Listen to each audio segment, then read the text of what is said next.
మరి అదే 22 ప్యాకేజు మరి ప్రాణాయిత చేవెళ్ళ ఆ రోజు ఏ విధంగా మన ముఖ్యమంత్రి రాజశేఖర రెడ్డి గారు తీసుకువచ్చిన వంటి ప్రాజెక్టును మరి గత ప్రభుత్వము మరి ఆపేసింది. ఇలా 10 సంవత్సరాల నుంచి అట్లనే పడుబడితే మరి మన తెలంగాణ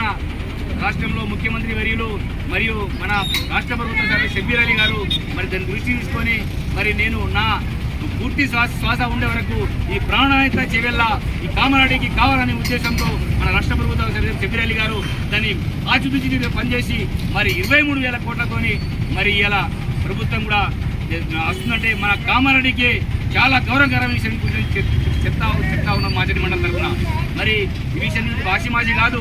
ఇలా మన ఎంతో రైతులకు మేలు కలిసే విధంగా మరి కామారెడ్డి మున్సిపాలిటీ కానీ మరి అటు ఎల్లారెడ్డి కానీ మరి ఇటు రామాయంపేట కానీ మరి ఇలా ప్రాణాయిత చేవెళ్ళ 22 ప్యాకేజు ఇలా వస్తూ ఉన్నాడంటే మేము అందరూ మరి ఇలా మాచేడి మండల కేంద్రంలో పాలాభిషేకం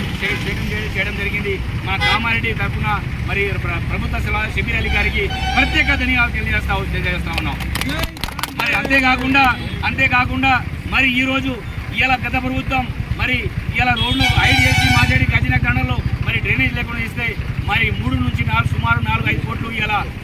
ప్రపోజల్ పంపించి మరి త్వరలోనే ఆ పనులు కూడా గజన తండలో డ్రైనేజ్ విషయాన్ని కూడా మేము ముందుకు వచ్చి